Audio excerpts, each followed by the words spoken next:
Privacy by design doctor Ann Cavoukian का model Ontario Canada में जो उन्होंने कई साल पहले बनाया था, जो ये कहता है कि आप प्रिवेसी के कंपोनेंट्स अपने हर एक प्रोसेस में डालिए।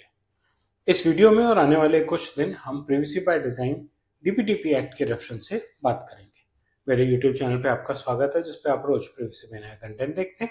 और जैसा कि मैंने कहा, प्रिवेसी बाय डिज़ाइन के बारे में बात करेंगे और उसको डीपीडीपी एक्ट में उसकी रेलेवेंस के बारे में बात करेंगे। तो आइए पहले तो बात करेंगे प्रिवेसी बाय डिज़ाइन है क्या। सिंपल सी बात है, जो भी प्रिवेसी के एलिमेंट्स हैं, जैसे पर्पस लिमिटेशन, डेटा मिनिमाइजेशन, कुछ भी, वो सब आपके रनिंग सिस्टम्स का पार्ट होना चाहिए। आपके स्टाफ को ये अलग से सोचने की जरूरत नहीं पड़नी चाहिए कि मैंने ये काम तो कर दिया यार, मैंने प्रिवेसी का ध्यान रखा कि नहीं रखा। जो भी एग्जिस्टिंग प्रोसेस आप फॉलो कर रहे हैं उनको दोबारा स्टडी कीजिए और उनको चेंज कीजिए। छोटे से उदाहरण पे, एचआर के टेबल पे सीवी पड़ा है, क्यों पड़ा है? आप लैपटॉप की स्क्रीन खुली छोड़ के चले गए, कैसे चले गए? कोई सिस्टम होना चाहिए कि लैपटॉप की स्क्रीन खुली नहीं रह सकती।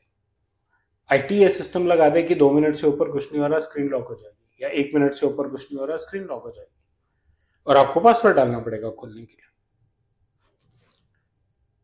एचआर टेबल पे रिज्यूम नहीं छोड़ेगी, क्योंकि इन दोनों ही चीजों से निकलते हुए कोई भी किसी भी का भी पर्सनल इंफॉर्मेशन आपके यहां से ले सकता है। नाम और फोन नंबर तो रिज्यूम के ऊपर फर्स्ट पेज पे कम से कम लिखा होता है। और उदाहरण बहुत छोटा है तो आप कह सकते हैं कि एक बंदे का चला भी गया तो क्या फर्क पड़ेगा, लेकिन प्रैक्टिसेस ठीक कर लें तो अच्छा है। उस एक को इम्पैक्ट पड़ गया, उससे भी आपको नुकसान हो सकता है। कितना होगा, हो सकता है कम होगा, लेकिन हो सकता है। और अगर वो प्रैक्टिस चलती रही तो किसी दिन नुकसान बड़ा होगा ही होगा।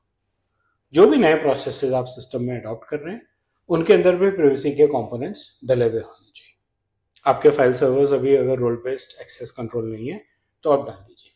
बड़ी बेसिक सी चीजें जनरली होते हैं, लेकिन एक बहुत बेसिक एग्जांपल है, आपके मैनेजर्स को अलाउड नहीं होना चाहिए कि वो कैफेटेरिया में अपने टीम की परफॉर्मेंस डिस्कस कर रहे हैं, क्योंकि टीम परफॉर्मेंस अप्रेजल्स भी प्रिवेसी का कंपोनेंट है।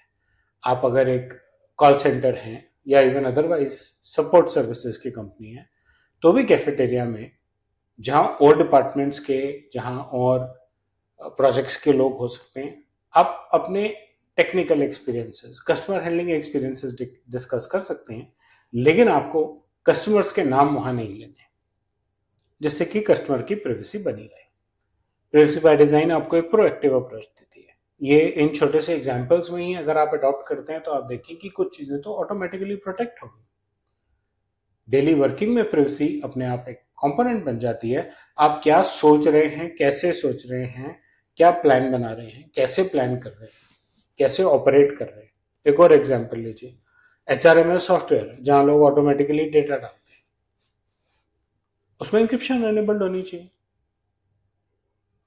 अगर फाइल सर्वर है जहां पे एचआर सीवीज रखते हैं, रिजेक्टेड कैंडिडेट है, पॉलिसी कहती है उसका सीवी आप सिर्फ 15 दिन के लिए रखेंगे। पहली चीज, उस फाइल सर्वर पे इंक्रिप्शन ऑटो एनेबल्ड होनी चाहिए, जिससे कि जैसे ही एचआर कोई फाइल डाले वो इंक्रिप्ट हो जाए। एचआर को ये सोचने की क्या जरूरत है कि वो इंक्रिप्टेड है कि नहीं, ऑटो इंक्रिप्टेड है। ठीक है। और दूसरा, जो फाइल वहां डाली है, जब हमने तय किया है कि 15 दिन की लाइफ है, तो एक पीरियोडिक उस पर एक ऑडिट होना चाहिए कि फाइल डिलीट हो रही है या नहीं हो रही है। एक प्रोसेस होना चाहिए जो गए रिजेक्टेड कैंडिडेट्स का फोल्डर अलग है, एचआर वहां डाले और फाइल के साथ एक्सपायर जोन की डेट डाल दे। और एक आईटी का आदमी या एचआर का ही आदमी उसको हर 15 दिन में एक बार, महीने में एक बार देखे एक्सपायर जोन की डेट किस किस की पास हुई है और वहां से रिमूव कर दे। छोटी छोटी चीजें हैं। डीबीडीपी एक्ट क्या कहता है? डीबीडीपी एक्ट कहता है कि फिड्यूशरीज को, यानी कि जो लोग डेटा कलेक्ट करके प्रोसेस कर रहे हैं, उनको अप्रोप्रिएट टेक्निकल और ऑर्गेनाइजेशनल मेजर्स डालने चाहिए, जिससे कि कंप्लायंस इफेक्टिव रहे।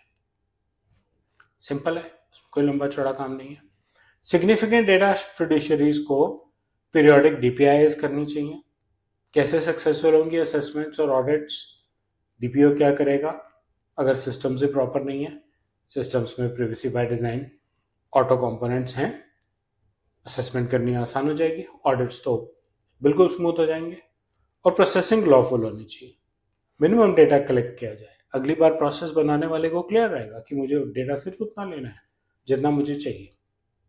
Clear understanding, clear lawful process होनी चाहिए और प्रोसेसिंग वहीं पे लिमिटेड होनी चाहिए। इनका सिग्निफिकेंस क्या है? प्रिवेसी बाय डिजाइन एक्चुअली देखा जाए तो डेटा मैनेजमेंट की बेस्ट प्रैक्टिस में भी गिना जा सकता है। रेगुलेटर्स तो जो है सो है। डेटा ब्रीचेस के रिस्क रिड्यूस हो जाएंगे, आपके पास अनवांटेड सीवी नहीं पड़े, जहां पड़े हैं वहां एन्क्रिप्शन नहीं हुई है। कोई भी आपके HRMS में अपने फोन से भी लॉगिन करता है तो उसका डेटा एन्क्रिप्ट होकर आता है। सेफ है आप, यूजर्स का ट्रस्ट इंक्रीज होगा, आपके स्टाफ की प्रोडक्टिविटी बढ़ जाएगी। उनको बाय डिफॉल्ट ये क्लियर रहेगा कि हम जो कर रहे हैं उसमें हम प्रिवेसी को प्रोटेक्ट कर रहे हैं, कोई दिक्कत नहीं आ रही, और उनकी प्रोडक्टिविटी और उनकी एफिशिएंसी और ज्यादा बढ़ जाएगी। उनको अलग से नहीं सोचना पड़ेगा यार कुछ रह तो नहीं गया, हम तो प्रोसेस फॉलो किया है जिसमें सब कुछ इंक्लूड हो रहा है। प्रिवेसी बाय डिजाइन के 7 प्रिंसिपल्स हैं जो हम आने वाले कुछ दिनों में डिस्कस करेंगे, लेकिन इंपॉर्टेंट है कि आप प्रिवेसी को अपने सिस्टम का एक प्रोएक्टिव पार्ट बनाएं, और ये वो 7 प्रिंसिपल्स हैं। Proactive but not reactive, privacy as a default, privacy embedded into design, full functionality, positive sum, end-to-end security, visibility and transparency, and respect for user privacy. इनकी डिटेल में हम आने वाले दिनों में वीडियोस में रहेंगे, तो इसलिए आप मेरे चैनल को सब्सक्राइब करें, अपना फीडबैक कमेंट सेक्शन में शेयर करें, और अगर ये वीडियो अच्छा लगा तो लाइक कर दो। धन्यवाद।